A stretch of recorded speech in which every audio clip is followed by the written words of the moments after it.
Hi, welcome back to Creating Cool Stuff at Mountain View Farms. Today we are out picking muscadines out in this misty rain, but we're going to show you some cool stuff that you can make with these. Stay tuned. This is why we grow muscadines. Muscadines are native to our area. They grow wild. These are just a different variety. These are bronze, I'm pretty sure. But you see that they're just growing wild in the trees. This is on the other side of our property, so we come down here and pick these as well.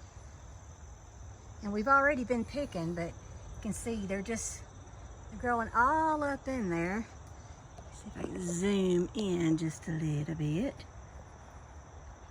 We got a pretty good haul here.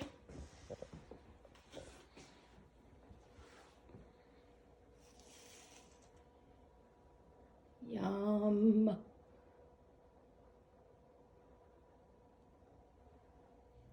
We are making muscadine jelly. So we have put all the muscadines that we gathered. We got rid of the stems. There's one there, but we got rid of most of the stems. And then we're putting this in a big stock pot. We have already weighed these. And to this, we're also gonna add some water. And I always use pectin. And in the pectin, it has some instructions. I just want kind of a guarantee I'm gonna have a good jelly because it's a lot of work not to get a product.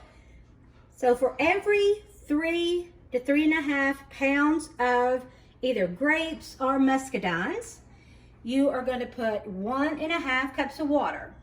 So that's what we've done here.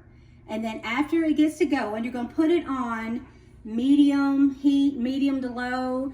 And once it starts to simmer, or even maybe a little bit before, we're gonna start mashing these up. Tonight, we are just making the juice. You can do this all at one time, but we've had a big day and we're kind of tired. So today, we're just doing the juice. And then tomorrow, we'll come in and we'll go ahead and make the jelly. So it's getting started. Question from the peanut gallery. Okay, peanut gallery. Why do we have green muscadines in here? Well, there are actually good green muscadines that come that way, or scuppidines. I actually like some of the green ones that are more mature. It gives it a little tart taste, so I mix it with the ones that are done, and it's a little sweet tart. Sweet, that's a sweet tart. It's sweet and tart, but you really don't get much taste from those. It just adds a little bit of zing. Okay?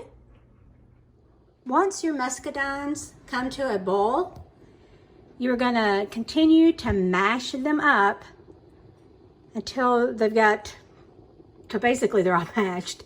You can actually mash them before if you would like, but I usually just do it along and along as I'm bringing this to a boil, and I just use a potato masher just to get it all mashed up. But remember, it is boiling. So if you get a little crazy with it, you're liable to get splashed and burnt. So be careful doing that. And once it's become a rolling ball, just do this for about 10 minutes. Make sure they're all mashed up. And then we'll go to straining them.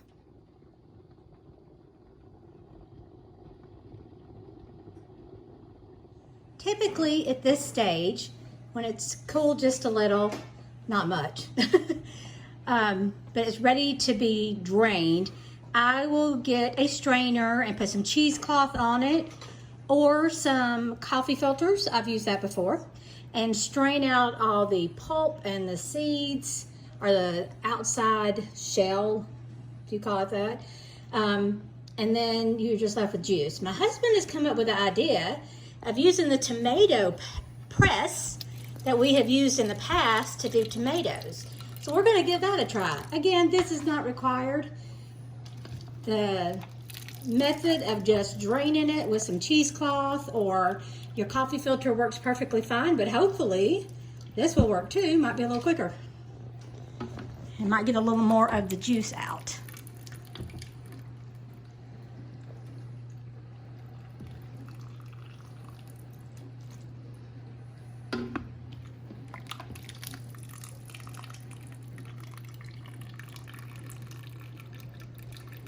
Yeah, I don't think it's cooled much. It's steaming.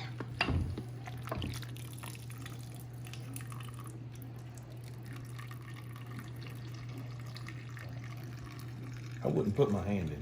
Yeah.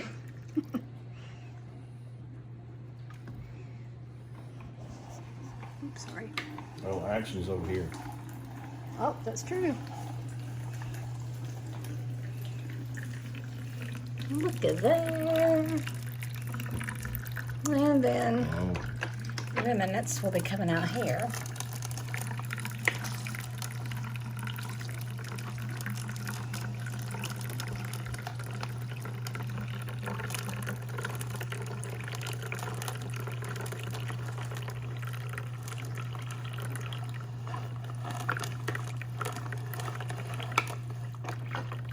I don't like that.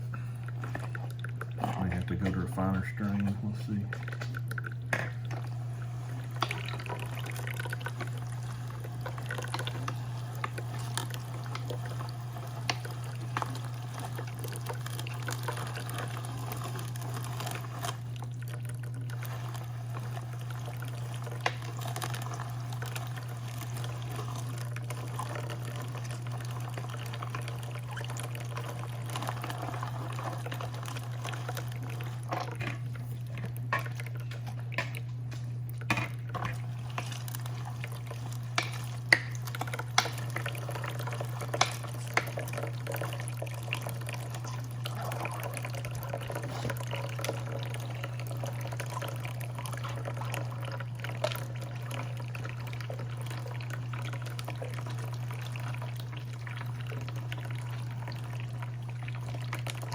This might be jam instead of jelly. Yeah.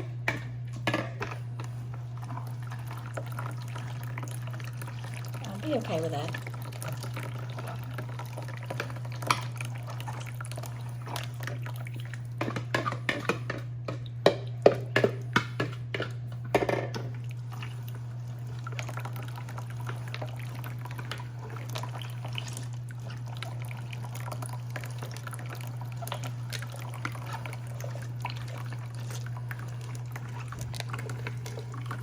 How weird is that?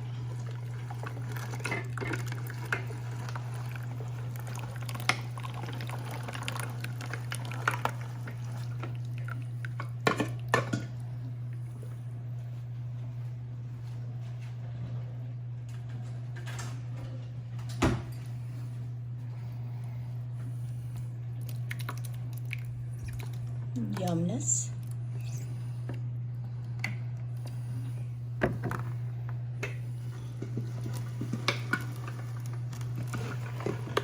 Okay. Something we do with tomatoes, I'm gonna try with this. We rerun the pulp.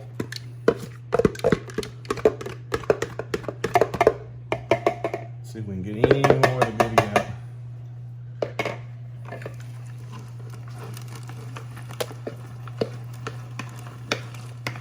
It appears you are. Whoop. Oopsie. Lost suction.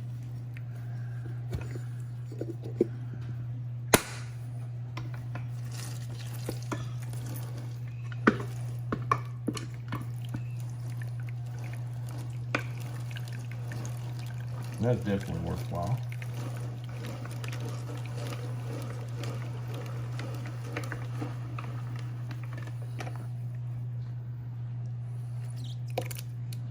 And we could even strain it one time in a cheesecloth if we wanted to just do jelly. Yeah. Okay.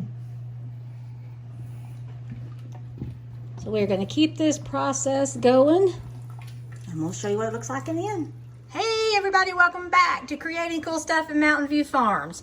We are continuing with our muscadine jelly, and the first thing that we're doing is preparing the jars. So I have got the jars boiling in some water, and this not only sterilizes the jar, it also gets it hot so that when you put hot liquid in it, it's about the same temperature and it won't bust. Also got my lids going so that they will be warm as well. It helps them to make sure that you get a good seal, and it also sterilizes them. So that's what we're doing now. Oh, I also just put on my water that I'm going to be using to do the actual processing. You don't have to use your canner. You can just use a jar like, or a pan like this one. Just make sure it has the rack in it, because putting them down straight on the bottom of a pan, not a good idea. I have tried that before and I have busted one or two doing that very thing. So we're getting all this started. We put our juice on to boil and we'll be right back. Our next step is preparing the actual juice to go in the jars for the jelly. First thing you do is put your 5 cups of the juice into a pan, and then you add this one's not required, a half a teaspoon or half a tablespoon of butter, and that is supposed to help reduce foaming. Then you're going to put in a package of Sure Gel.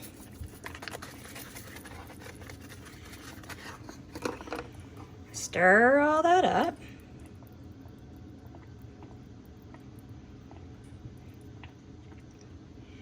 And you're going to bring this to a rolling boil.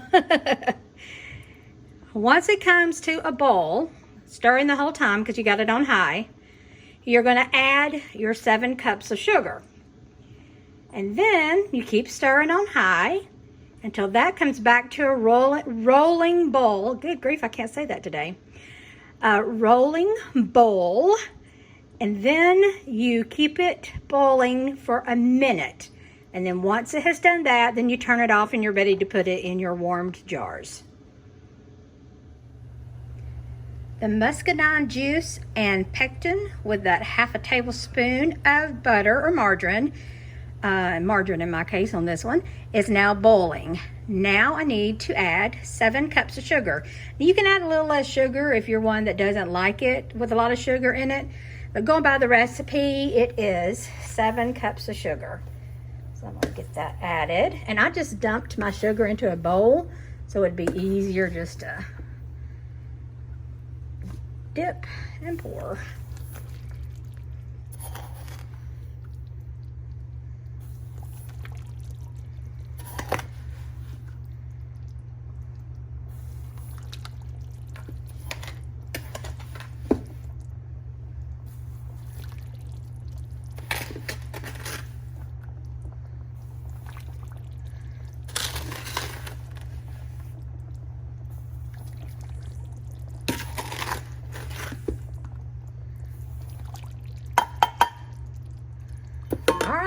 That is 7.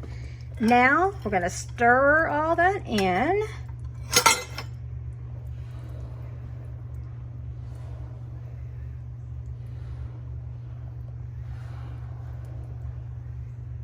And then as I mentioned before, we're going to bring it back up to a rolling boil again.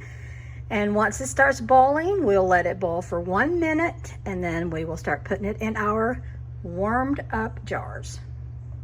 Our juice is finished, so now it is time to can. So I'm taking a prepared jar out.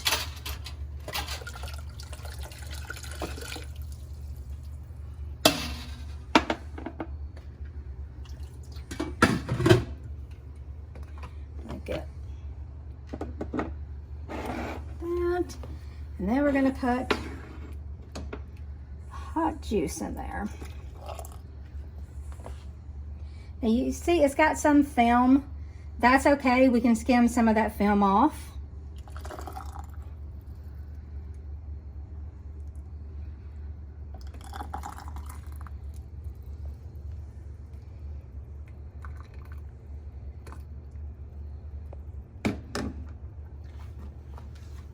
I've got a little cup here today that I'm just putting this funnel in just to not make a mess. So the next thing I'm going to do is I'm going to wipe my rim. Want to make sure that that is nice and clean. And then I'm going to get one of my lids that has been boiled, and then a ring. And when they're hot like this, I just hold on to this little lid getter here. And that's got it. So now I'm just gonna make sure that I use my handy dandy little jar getter here and put it over in my water that I have got on to start boiling. Now I have put some water in some jars in here because this is not going to fill up a whole canner, and that just more evenly distributes the water and keeps the jars from turning over. They may not turn over, but I like doing that just to be on the safe side. So I'm going to continue doing this with the rest of the jars. It has been 5 minutes since these have been at a rolling boil, so I'm about to take them out. I had already taken some others out, and everything is looking good. Now they're going to be a little liquidy to start with, but within 24 to 48 hours, they should be good and gelled. Hey everybody, welcome back. It is the next day, and so it has been a total of 24 hours, and let's check on that jelly and see how it did. Here's what they look like. These have gelled very well. This one doesn't move much at all. This one doesn't move at all. I did have a few that did not make it. Again, it hasn't been 48 hours. You know, you have to let it sit 24 to 48 hours. If it doesn't gel, then you can decide whether you want it to be muscadine syrup, which is what I'm going to do, or if you want to try and do some different processing, take it back out, try to redo it, and see if it will gel. Totally up to you. Like I said, I'll just leave it as muscadine syrup. I'll label it as such. That way everybody will think that I meant to make muscadine syrup, right? Anyway, a few tips that I could give you, though, is don't make more than one batch at a time. Is one of them. It says there on the instructions not to, but you know how we are. We got a lot going on. You got a bunch of grapes that you need to do. So you think, well, I'm just going to double this sucker and get this stuff done. But that doesn't work. Or at least it hasn't for me. The ones that I did that way, where I doubled the batch, it all ended up being muscadine syrup. So it is true to their word in their instructions to only do one batch at a time. You have to have exactly the amount that it says on the instructions. You need 5 cups of juice, 7 cups of sugar, and 1 of the boxes of pectin. So there you go. Good luck with it. I hope it works out great for you. And we really appreciate you tuning in, and join us again for more tips and tricks on creating cool stuff at Mountain View Farms. Thanks so much.